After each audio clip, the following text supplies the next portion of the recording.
os obreiros fiquem à vontade, eu vou precisar que a moça do Data Show nos ajude e preste muita atenção na hora que eu tiver que mudar o texto, tá bom? A hora que eu vou ficar no mesmo capítulo, só que daí nós vamos mudar o texto. Aí vai sumir o texto, eu explico, e depois eu continuo falando e mostro para você o porquê estou falando. Tá bom? Ok? Vamos lá.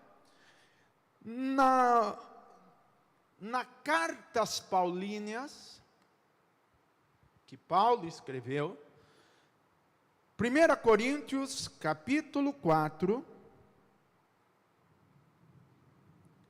1 Coríntios, capítulo 4, capítulo 2. 2 Coríntios, capítulo 2. É que eu fiquei hoje o dia inteiro sem óculos, coloca óculos, aí você fica... Você não fica assim também? Fui do lado da faxina, deu erro. Vamos lá. 2 Coríntios, capítulo 2. Mas agora a gente firma o olho aqui e vamos embora. Versículo 11 primeiro. Vamos começar aqui a situação que é o seguinte. Olha o que Paulo está dizendo.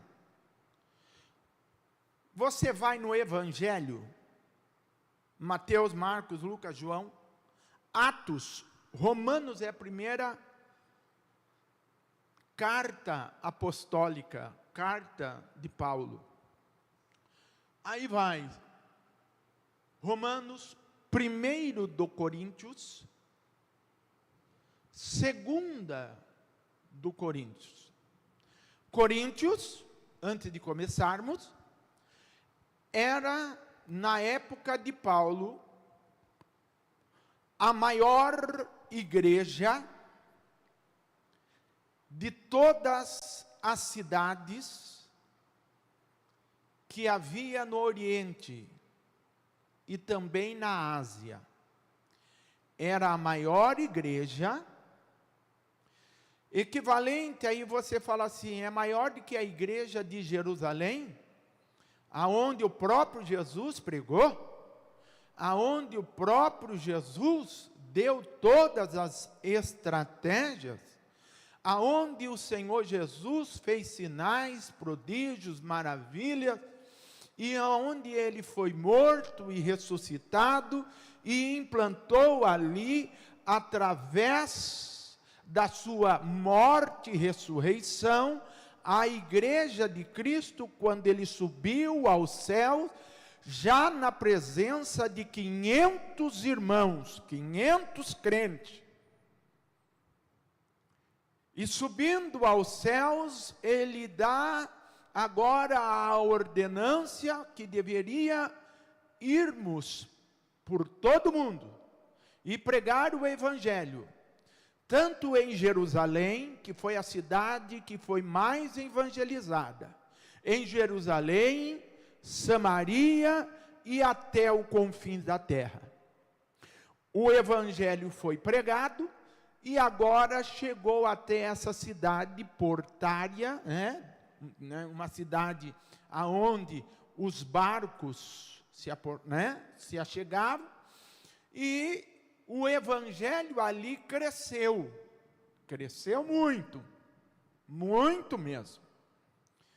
E se dava-se equivalente a 3 vezes mais o número de cristãos que congregava na igreja de Coríntios, 3 vezes mais do que em Jerusalém.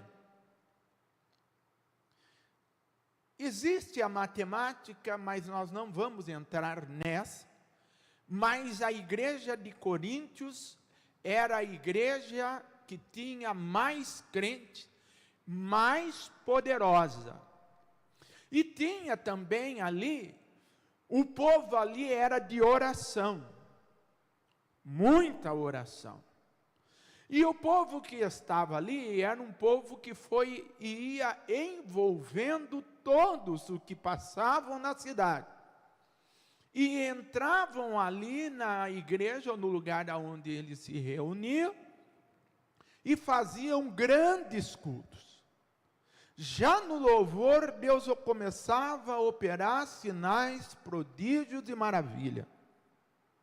Com uma grande característica, essa igreja tinha, da parte de Deus, um querer, aonde chegava pagões, pessoas que eram panteístas. O que é panteísmo, pastor? É pessoas que acreditavam em vários deuses, pessoas que não conheciam ao Senhor. Vai perder só depois, na continuação do livro de Atos, lá para o pináculo, onde na antiga Grécia se discutia os grandes filósofos. Ali Paulo também discursou, tá? Mas a igreja de Coríntios era o fenômeno na época.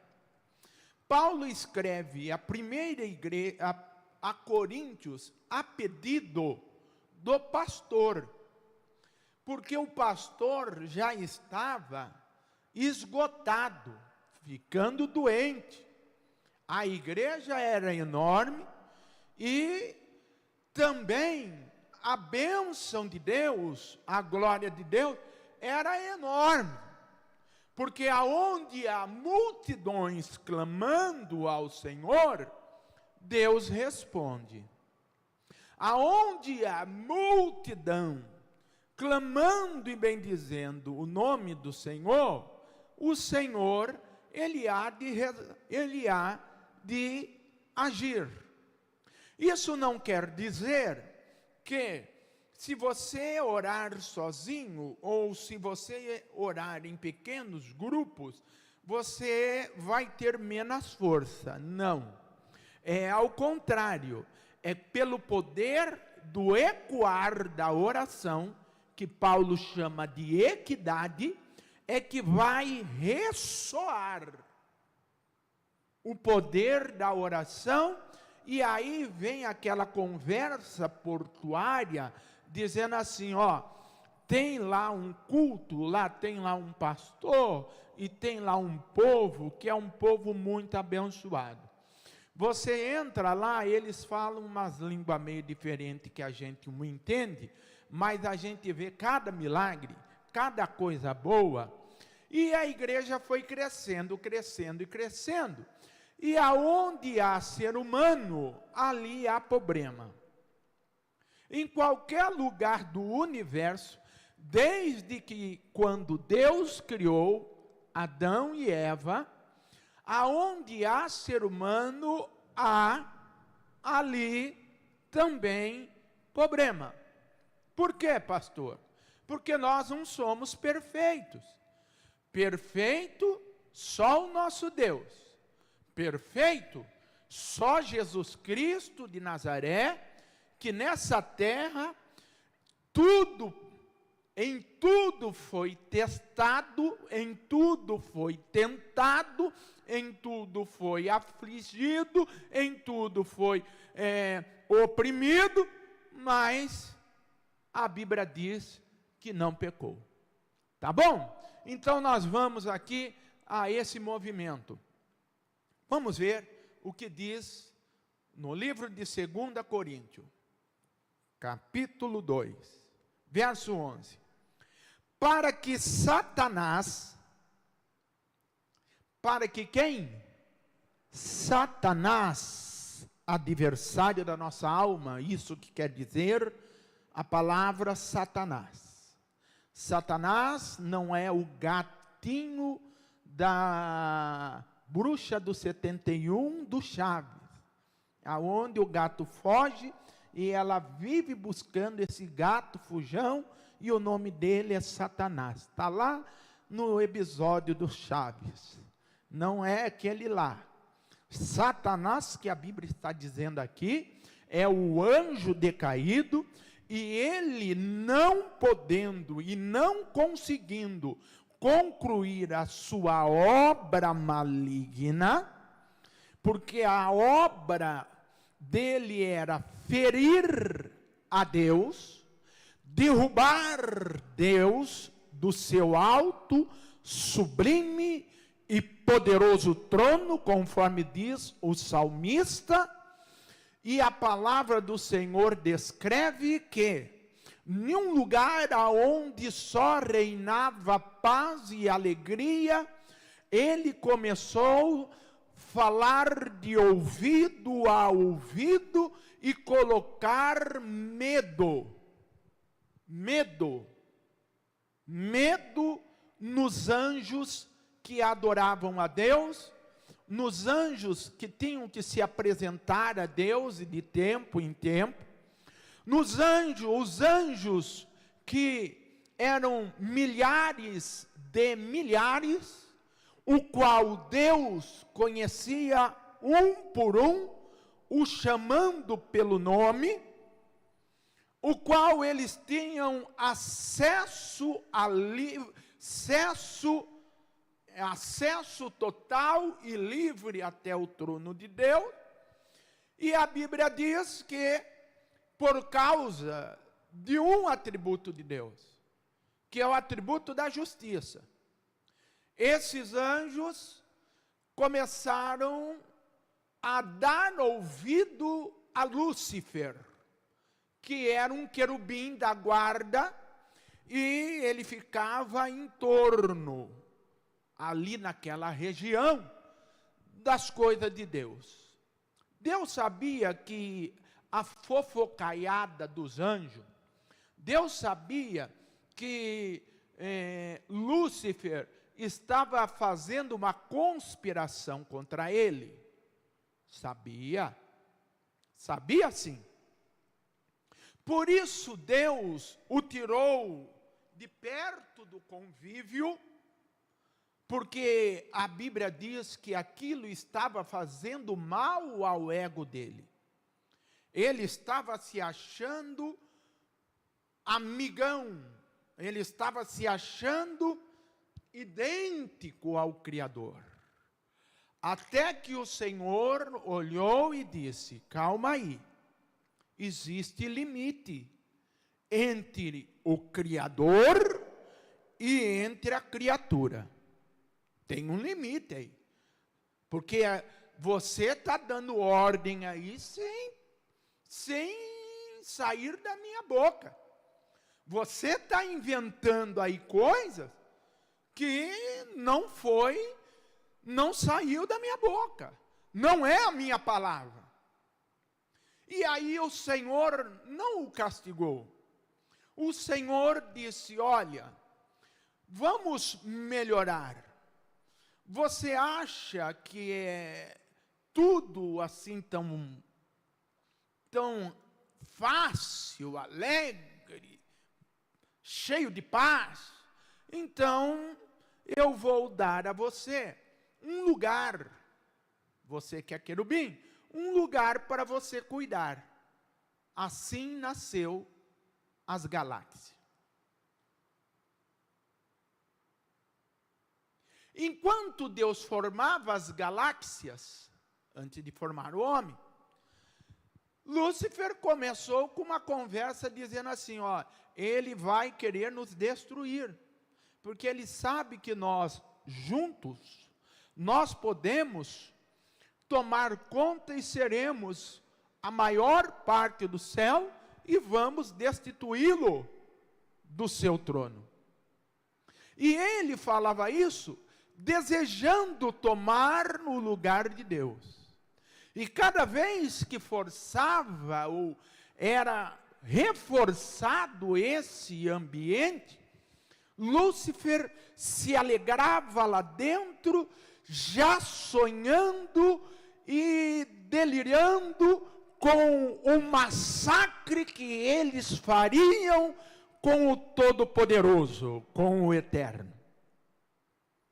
A Bíblia diz que aí, nesse momento, os anjos que foram feitos para adorar a Deus, engrandecer a Deus, ministrar paz ao Senhor, um ao outro, ter utilidade para com as coisas celestiais, a Bíblia diz que as coisas começaram a ficar desvirtuosas.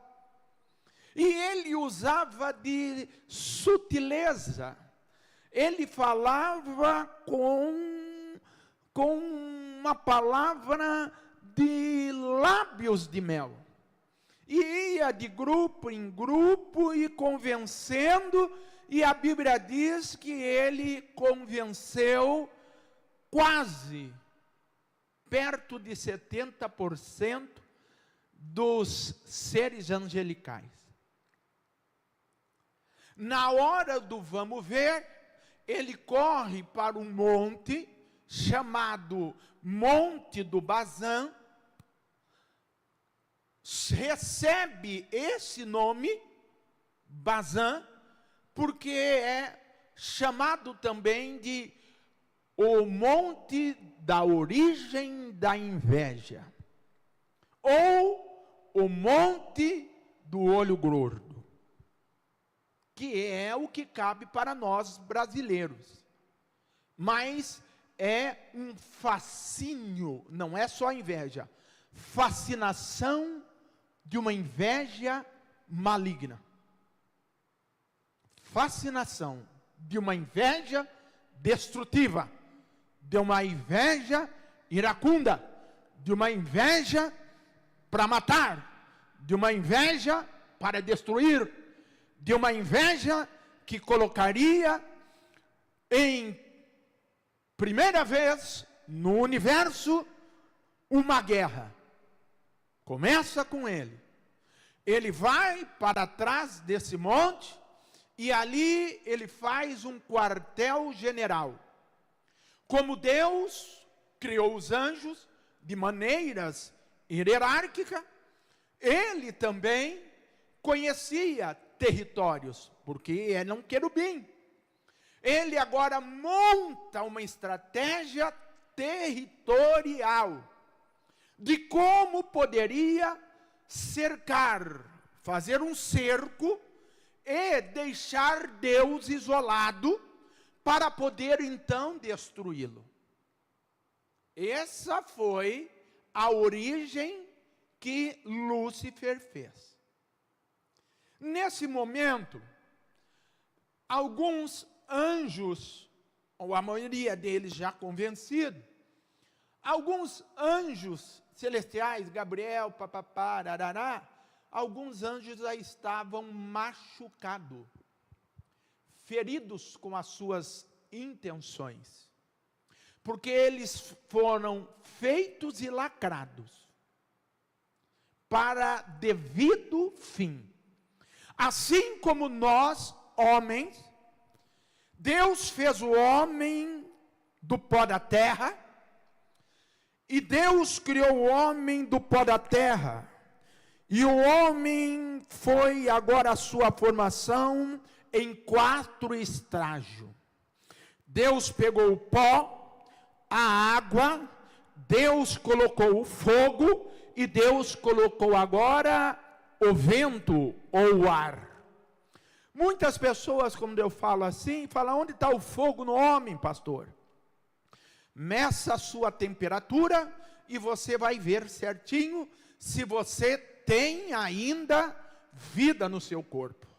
Quando o seu coração parar de bater, e em um período de 5 ao no máximo 8 minutos, já não haver mais retorno, e todos nós seremos ceifados por um demônio que é chamado a Senhora Morte. A Bíblia relata que aí só Jesus, para com o Senhor, ou uma manifestação, um demônio chamado de fortaleza, o Senhor ou a Senhora Morte aparece e ele vai ceifar a alma da humanidade. Mas antes disso, hoje, nos dias atuais, nós não precisamos temer, porque a morte já foi vencida lá na cruz do Calvário, e é questão de mais tempo e menos tempo, e o tempo pertence a Deus, e o segundo mal, ou a segunda entidade maléfica, que destrói e é tão forte para destruir o ser humano, o homem, é o Cronos. É um demônio chamado Cronos. Cronos vem de condições cronológicas. Nós nascemos e estamos aqui na terra para conhecer a Jesus, para dizer sim para Jesus. Nós não estamos aqui para guerrear contra o diabo. Nós estamos aqui para conhecer a Deus, para conhecer o amor de Deus, para conhecer o projeto de Deus, para conhecer a essência de Deus, para conhecer como Deus trabalha na vida do homem com perfeição.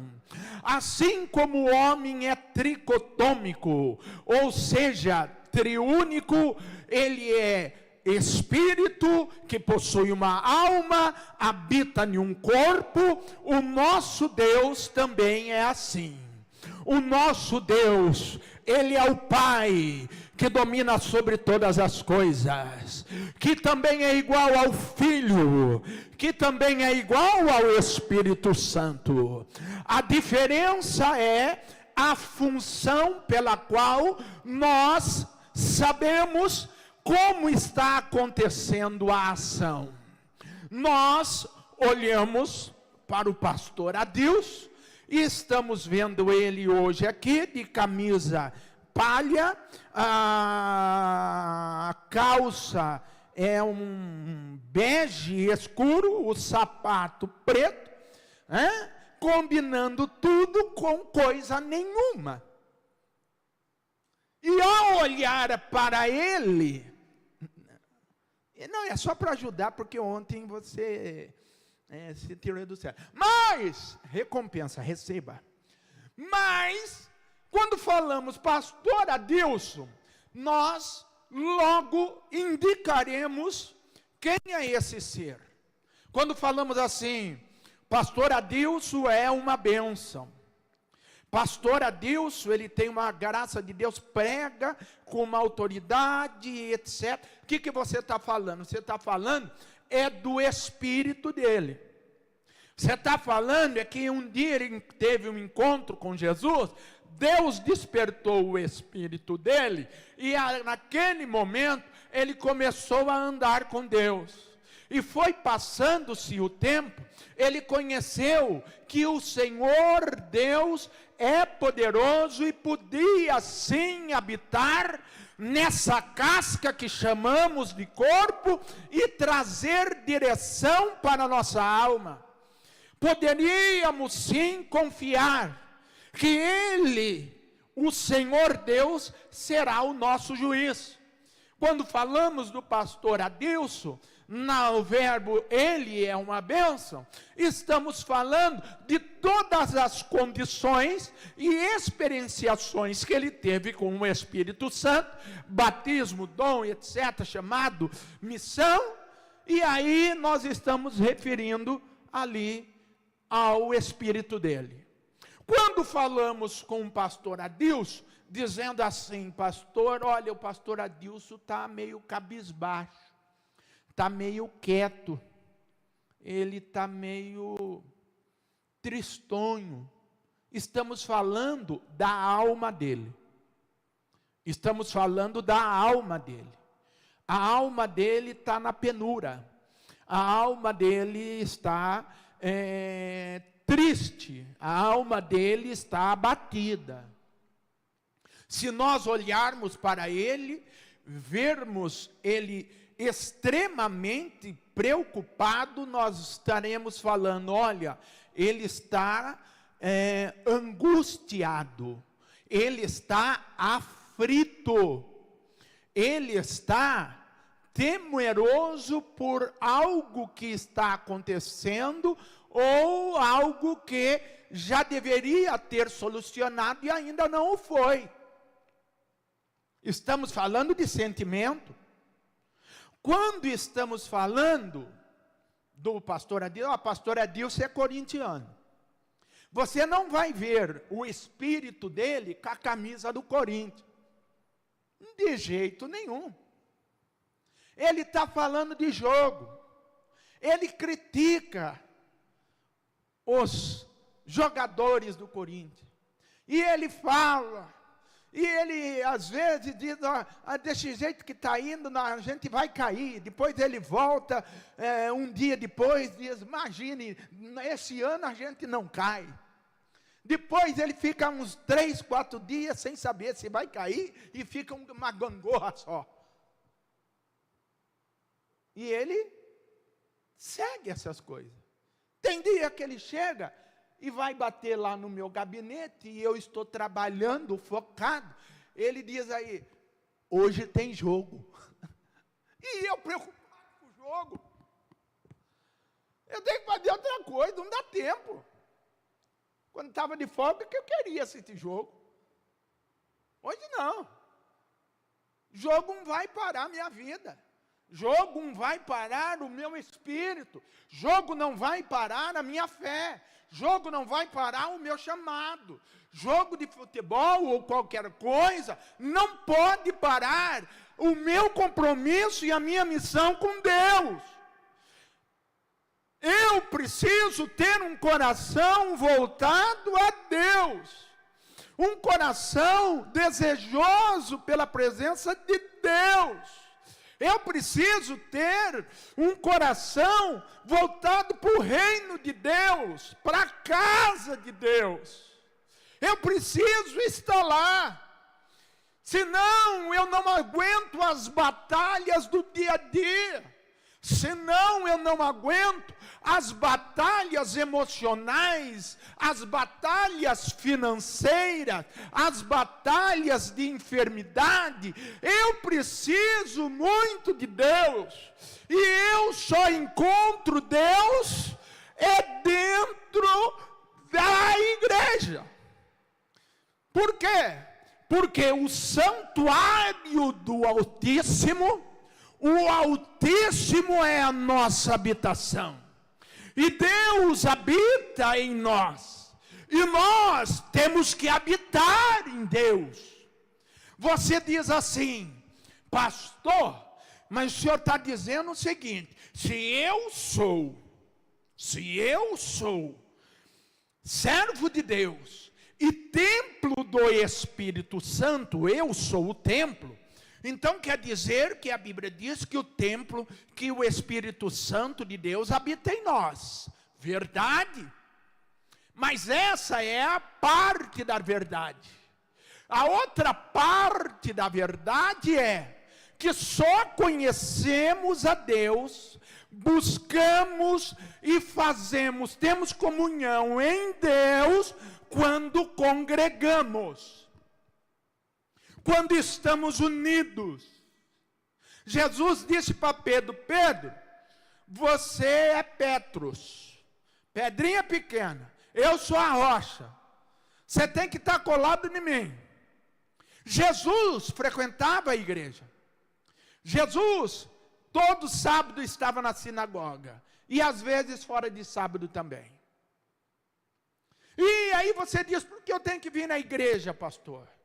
Porque é um hábito que começa aqui.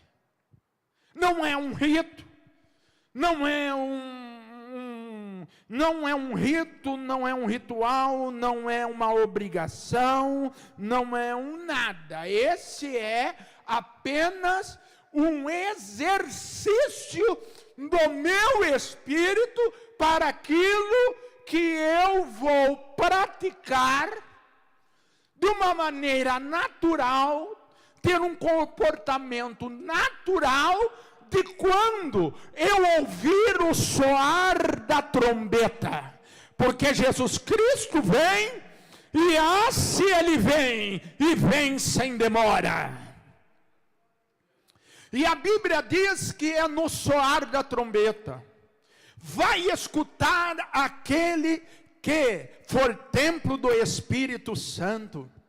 E a Bíblia diz que vai ser um soar tão grande que vai repercutir nos 4 cantos da terra. A Bíblia diz que, e então, a igreja uniforme de Cristo vai subir para encontrar com ele. Primeiro, aqueles que dormiram em Cristo Jesus. E depois nós que estamos vivos, subiremos e nos encontraremos com Jesus nos ares. Jesus não vai pôr o pé na terra. Nós estamos com o pé na terra, é por isso que temos luta, problemas, adversidades, e é por isso que vemos, e estamos, e oramos, e buscamos a Deus, e chegamos à igreja, mesmo com chuva, granizo, mesmo com dificuldade, sendo calor ou frio. É este o nosso hábito. O Espírito de Deus, ele habita em nós, e habitando em nós, nós amamos o Espírito Santo, e amamos o Espírito Santo a ponto de não pecar contra ele. E para não pecar contra ele, nós temos que guardar a palavra de Deus no nosso coração. E a palavra de Deus, o que é ou para quem é? A palavra de Deus está escrito no Evangelho de João, capítulo 1. E a palavra, no maiúsculo, se fez carne e habitou entre nós. E habitou cheio de graça e verdade, e vimos sobre ele, aquela criança que nasceu no ventre de Maria, vimos sobre ele agora a glória de Deus, a glória do unigênito do Pai, e sobre ele havia glória sobre glória, 3 vezes glória. Por quê, pastor? Porque Jesus é santo, o Pai do céu é santo, e o Espírito Santo é santo. É por isso que dizemos glória ao Pai, glória ao Filho e glória ao Espírito Santo. E se o inimigo ouvir essas coisas do teu lado, um dos seus lábios, ele vai se decepando, ele vai mudando e pulando para longe, porque você está revestido da glória de Deus.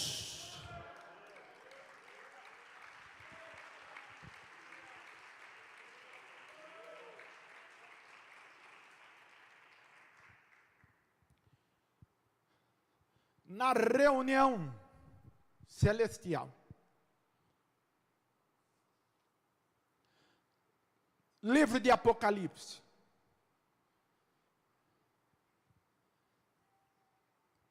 Isaías diz que Deus vê a terra destruída, e ele agora vai reformular a terra, pois a terra que era chamada terra original, ela tinha passado, ela foi-se.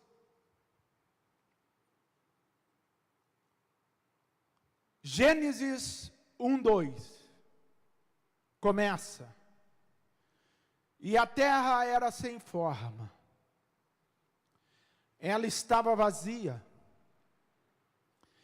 e havia trevas sobre a face do abismo. Você vê que a terra tinha face, só que a face dela estava no abismo. E abismo Se eu começar a falar de abismo, você vai se assustar. É quando o apogeu da maldade, da malignidade, chega sobre a pessoa e ela se permite ser sugada, tragada, permite ser puxada para esse poço. Poço esse que existe até hoje. Porque quando a Bíblia diz que a terra era sem forma, era vazia, e havia trevas, escuridão intensa sobre a face do abismo, havia ali também uma imersão de água. A terra estava envolta, submersa de água. E você sabe que quando o ser humano está submerso em água, cansa, não sabe nadar, ou se sabe nadar, o lugar está muito profundo, vai lhe faltar o fôlego. Então ele não vai conseguir cumprir a sua condição motora, carnal, anatômica, que é sair nadando, e também não vai virar e começar a respirar que nem peixe, porque não é a região dele. Deus fez o homem do pó da terra. A origem do homem é a terra. E é por isso que nessa terra nós temos grandes batalhas. É por isso que é nessa terra que nós temos grandes dificuldades. E é por isso que Jesus veio como Filho de Deus. E sendo Ele Deus, não teve por usurpação, atrevimento de ser igual a Deus. Mas se fazendo na forma de servo, veio para a terra, tornou-se humano, e encontrado na forma de humano, foi fiel a Deus e a sua palavra, até a morte e morte de cruz. Quando fala cruz, porque era a pior morte que existia. Mas a Bíblia diz que esse Jesus, que teve tantas sensações, no corpo, na alma e no espírito, como nós também o temos, ele disse para os discípulos: olha, eu estou indo, eu vou morrer, precisa se cumprir isso, porque eu volto para o meu Pai. Ele disse: eu volto para o meu Pai, porque ele saiu de Deus. Quando ele veio, ele saiu de Deus. Aí ele diz assim: eu volto para o meu Pai. Quando eu voltar para o meu Pai, eu não vos deixarei sozinho, órfão. Estarei com vocês até a consumação, o findar do século. Enquanto existir essa terra e você estiver nela, e você andar na minha palavra, e estiver comigo, enquanto você crê no meu poder, na minha graça, eu estarei contigo, não abro mão de você, seja nas batalhas, seja nas dificuldades, seja nas alegrias, ou seja também nas tristezas, eu estou com você. A pergunta é o contrário: e vocês estão em mim? E é por isso que Jesus, antes de ir para a cruz, ele orou e disse: Pai, faz-nos um. Faz-nos um. Estou voltando para casa. Quando Jesus morre, ele arrebenta espiritualmente a grande ação maligna, que era o Cronos, o tempo. Deus não muda o tempo. Deus, Jesus Cristo, não retrocedeu o tempo. Jesus Cristo não parou o relógio do tempo. Jesus Cristo não adiantou o relógio do tempo. Jesus Cristo ensinou-nos a missão que é orarmos e ganharmos alma para Jesus. A missão da igreja é orar. Porque Deus escolheu a oração, pastor. Porque é o que faz a coisa acontecer.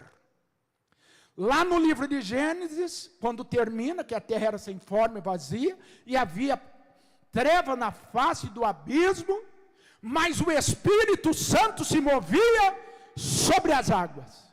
Em outras palavras, não há lugar nessa terra ou nesse mundo que a pessoa possa se esconder de Deus.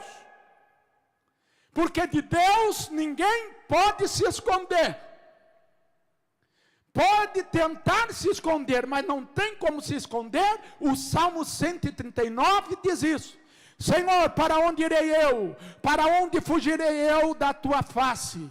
Se eu cavar uma cova e deitar ali e fizer dali a minha cama, eis que tu ali está. Se eu pegar as asas da alva e subir até as nuvens dos céus e ultrapassar as barreiras do firmamento, o Senhor ali está.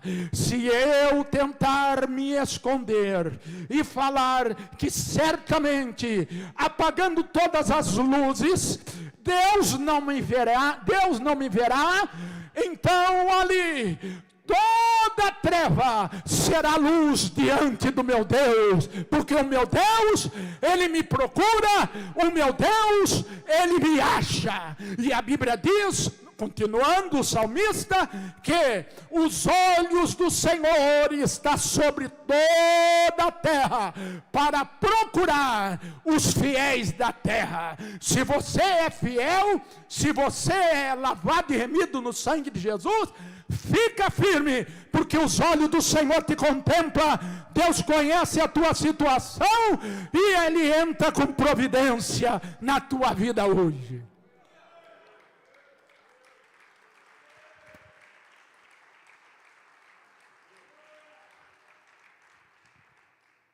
Tempo, ele não para o tempo. Pelo contrário, ele vai colocando limite nos tempos. Ele vai pontuando o tempo. E ele pontua assim: eu sou.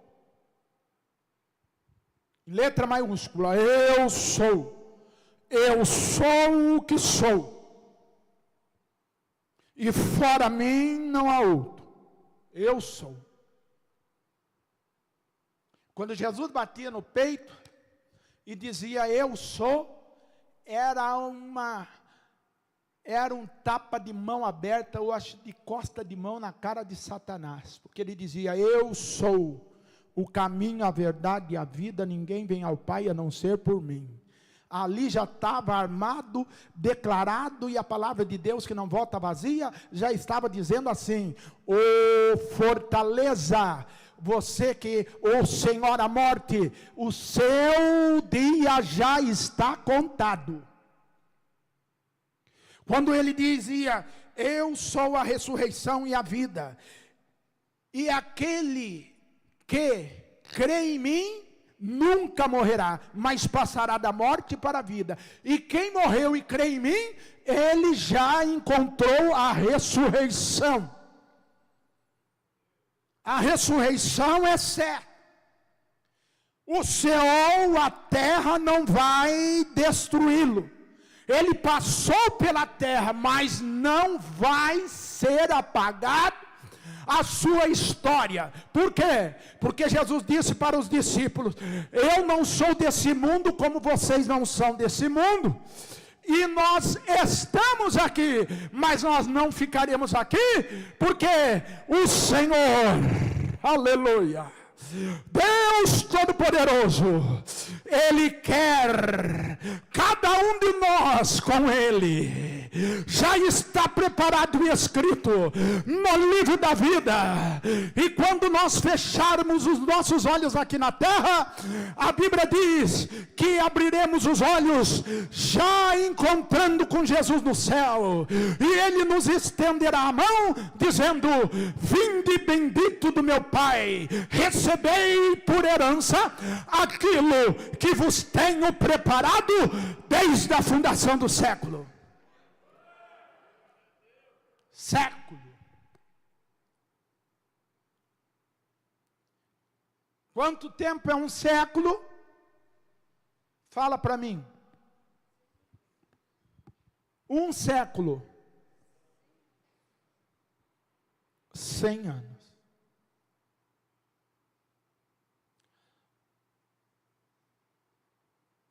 E Deus vai falar assim: amigo, lá no livro de 2 Pedro, ele só vai repetir o que diz o salmista. Porque para Deus, um dia não é como um século. Ele não fala, um dia para Deus é como 100 anos. É muito pouco. Porque se você tem promessa maior. Ele diz, um dia para o Senhor é como 1000 anos, 1000 anos é como um dia. Em outras palavras, o homem, ele nasce, morre, a geração vai, e a minha promessa está lá no livro do Êxodo, capítulo 20, porque a minha bondade, a minha bênção, ela perpetuará sobre a sua geração até por 1000 anos. Ele não fala um século. Às vezes nós passamos, mas os frutos que nós fizemos em oração, o Senhor tem guardado cada oração e cada petição e cada obra que nós fazemos para o reino dele aqui na terra. Quem está entendendo o que o pastor está dizendo? Isso. E esse movimento ele chama de movimento eternal. O que é eternal, pastor? É quando Deus vai dividir agora um pedaço do seu tempo para com aqueles que foram fiéis. O homem não é eterno, mas o homem nasceu para com toda eternidade. Então o homem é eternal. E é por isso que Satanás, e nós lemos lá, coloca o versículo, por favor. Para que Satanás não alcance vantagem sobre vós. Você não veio aqui para cura de vida? Libertação? A libertação é essa palavra. Irmão, você veio buscar a bênção de Deus, por estar na presença de Deus.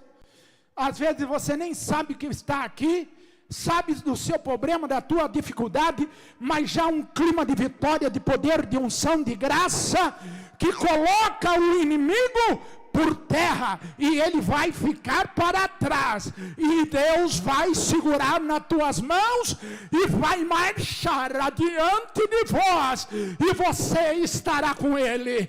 É por isso que ele disse aos discípulos, não tenha medo, aquele que vem após mim, negue-se a si mesmo, toma tua cruz, e segue-me, porque aquele que me seguir, Satanás vai ficar lá atrás, e nós marcharemos para a vitória em Cristo Jesus.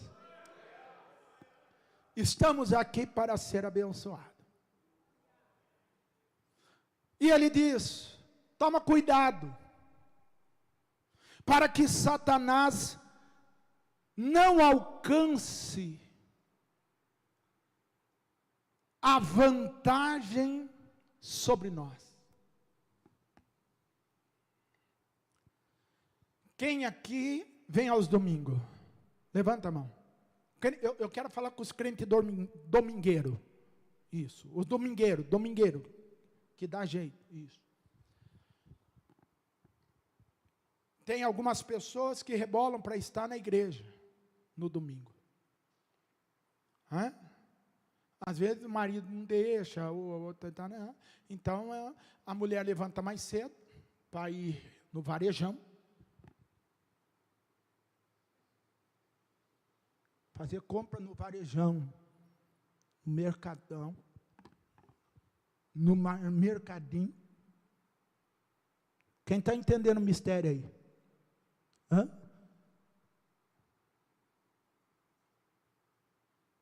Ela vai de vigilância, ela chega aqui,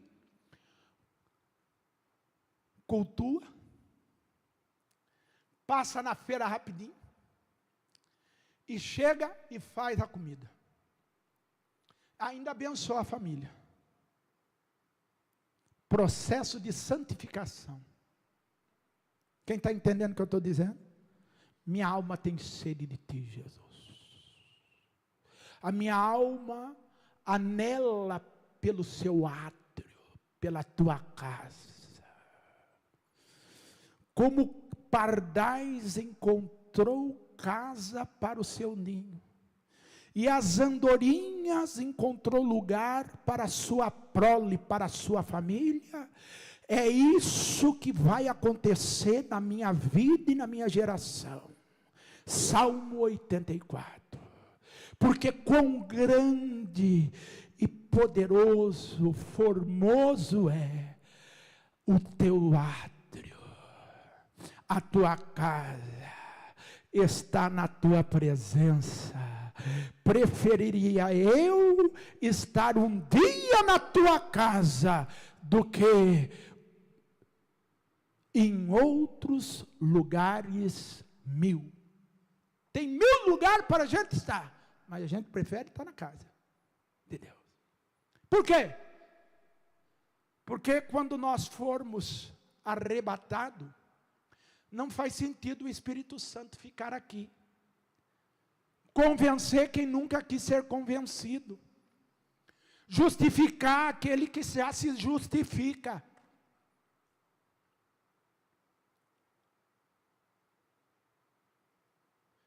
Converter aquele que nunca entrou na convergência. E a Bíblia diz que o Espírito Santo sobe com a igreja. E aí a Bíblia diz que o Espírito Santo, ele adentra em Cristo. E a igreja junto adentra em Jesus, conforme a oração de João, capítulo 17. Pai, faz-nos um.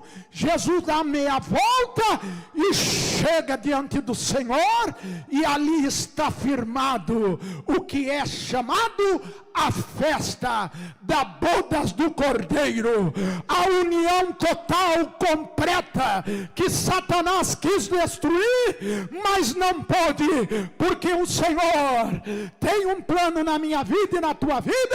E um dia nós dissemos: sim, Jesus, sim, Jesus, sim, Jesus, sim, Jesus, sim, Jesus.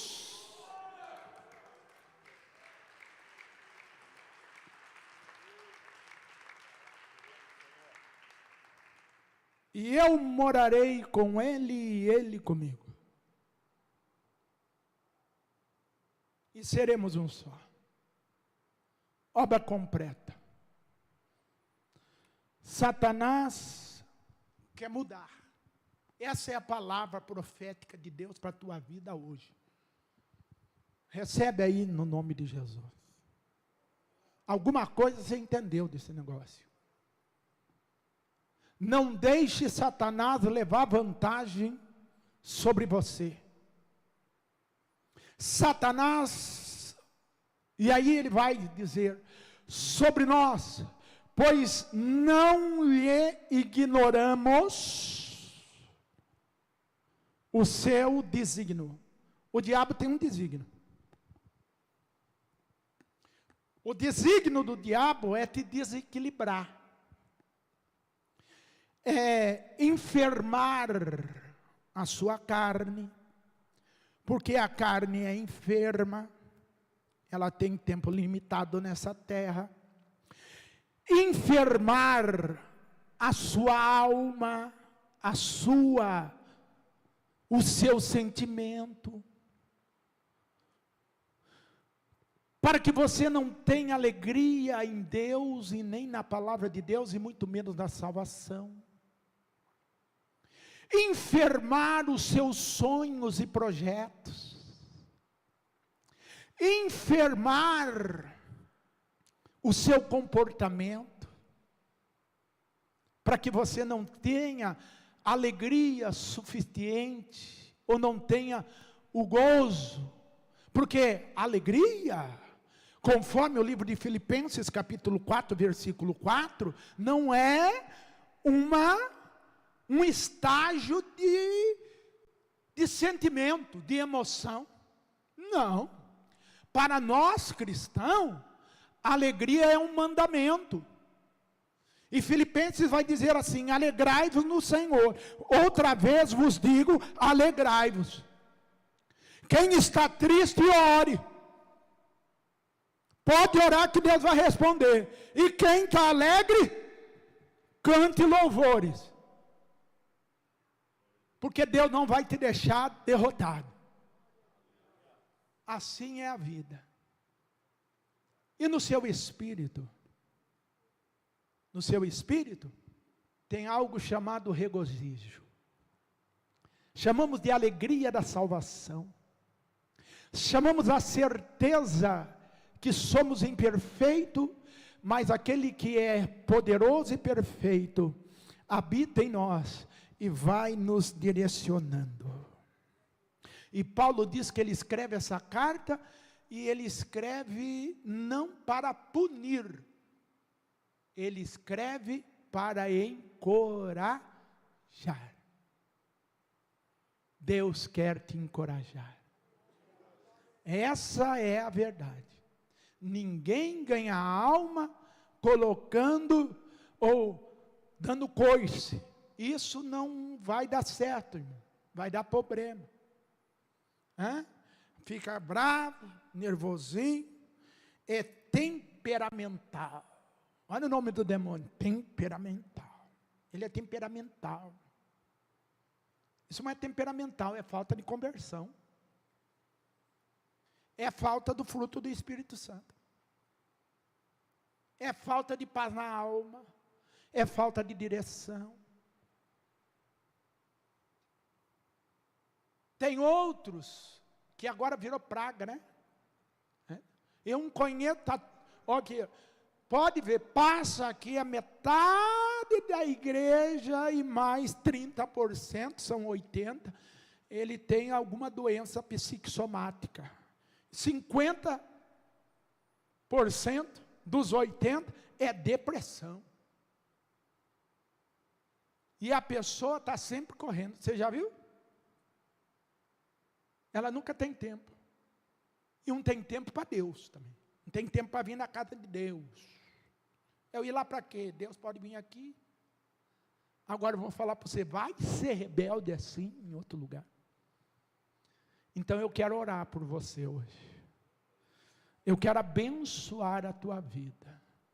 E eu quero que essa palavra seja de bênção para você. Paulo, ele escreve dizendo assim: me perdoe vós, se eu fui rude ao lhe dizer a verdade, mas que vocês são uma bênção, são. Não deixe o diabo enganar, e nem deixe ele te alcançar. A vantagem é sua. É por isso que você está aqui. Amém? Glória a Deus.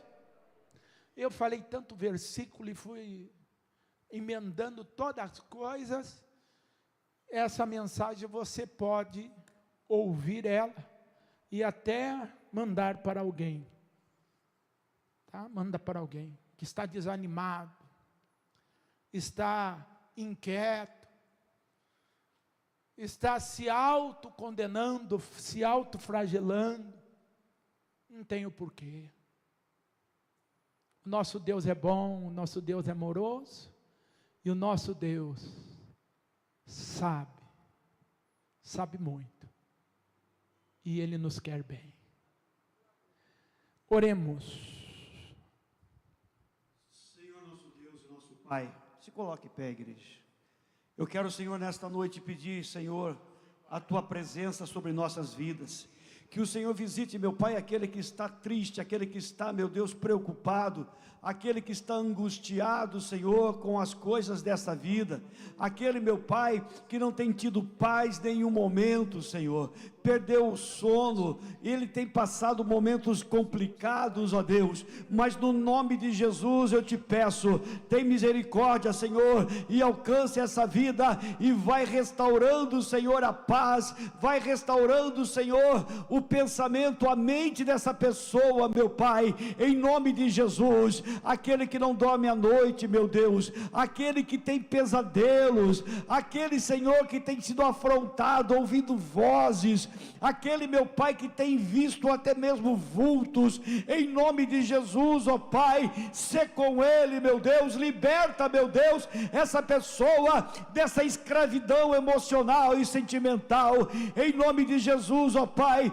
passa com teu poder sobre a casa dos teus filhos, visita, Senhor, o esposo, a esposa, os filhos, Pai querido, passa por todos os cômodos, e aonde houver uma maldição, um espírito maligno, meu Deus, agindo de forma, Senhor, de geração em geração, em nome de Jesus, Senhor, quebra, Senhor, essa cadeia, quebra, Senhor, essa maldição, pelo sangue do Senhor Jesus Cristo. Espírito Santo de Deus, restaura, renova, Senhor, a alegria no meio da família, em nome de Jesus, ó Pai, aquele que está doente, enfermo, passando por uma luta, Senhor, no seu corpo, uma enfermidade que o médico diz que não tem cura, uma enfermidade, meu Deus, que ele está tratando há tanto tempo, e o resultado nunca muda, em nome de Jesus, ó Pai querido, visite esta vida agora, e vai libertando, vai curando, Senhor, em nome de Jesus, passa, Senhor, em cada órgão do corpo, Pai querido, toca no sangue, toca, Senhor, nos ossos, em nome de Jesus, todo espírito de enfermidade, todo mal, saia em nome de Jesus Cristo, meu Pai, aquele que, Senhor, que está sendo vítima de obra maligna, em nome de Jesus, Senhor, visite esta vida, meu Deus, quebra essa maldição, quebra, Senhor, esta palavra direcionada, essa palavra contrária, essa palavra que é para a morte, essa palavra que é para destruir, quebra, meu Pai, em nome de Jesus de Nazaré. Espírito Santo, aquele que está buscando uma bênção, uma solução, meu Deus, na justiça, que o Senhor, meu Pai, coloque as tuas mãos agora, em nome de Jesus, e que esse inimigo, esse tranca-rua, esse espírito maligno que tem travado, meu Pai, essa situação, em nome de Jesus, eu ordeno agora que saia e bata em retirada, meu Deus, liberta do vício, liberta das drogas, liberta das bebidas, liberta, meu Pai, dessa maldição que tem escravizado esta vida, e no nome de Jesus, eu profetizo, meu Pai, a tua bênção, meu Deus querido, faz um milagre no meio do teu povo, em nome de Jesus, amém. Amém, Senhor, amém. Nós vamos ungir com óleo, fazer a unção. Você que trouxe alguém para o pastor, orar e ungir, sai do teu lugar, vem aqui na frente. Se ganha a pessoa, irmão, sendo influente, viu? E não deixe o diabo enganar, quando a pessoa diz assim: olha, eu não estou preparado, quando eu tiver perfeito, eu vou. Não, quando você tiver perfeito, irmão, bateu a perfeição aqui da terra, onde você está, você some. Some, vai que nem Elias. Não tem essa. A gente está na igreja porque nós cremos que Deus fala conosco.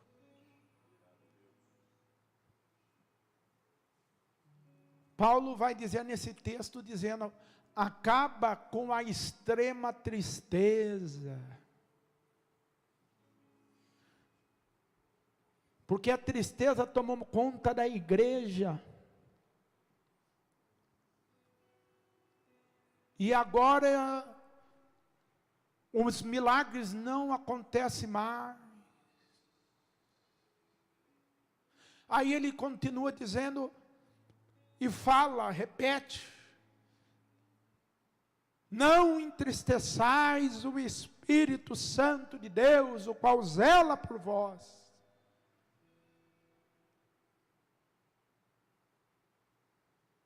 As lutas hão de passar, em o nome de Jesus. Leva a bênção no nome de Jesus. A vitória.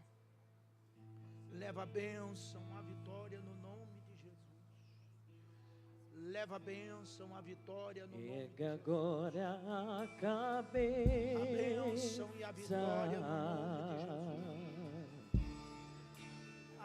Não fique triste, oh não, porque parar tão cedo assim, até disse Deus te esqueceu, mas Ele não esquece o seu. A bênção, a vitória. A bênção e a vitória. Pois Ele está contigo aí. Deus, eu quero abençoar. Deus já mudou teu cativeiro.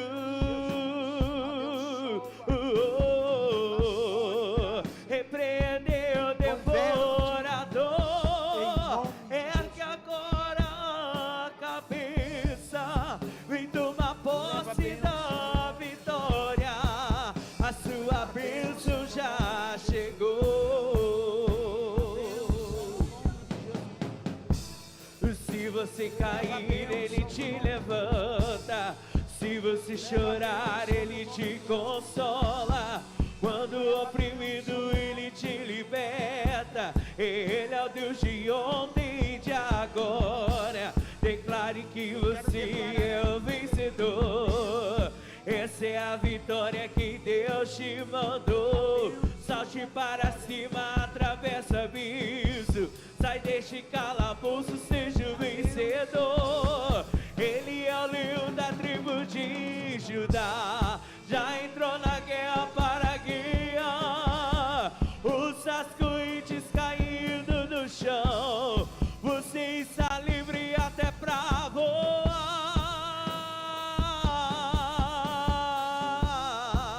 Voa agora nas asas do vento. Pois a vitória é sua. É tua, é tua, a vitória é tua, é tua, é tua, a vitória é tua.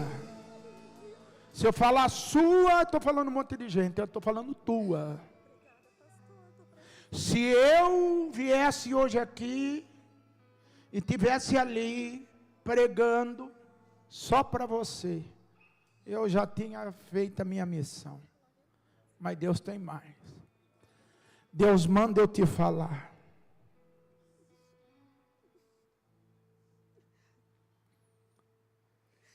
Decisões erradas foram tomadas.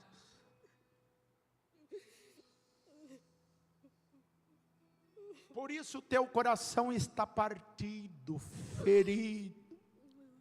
A tua alma angustiada.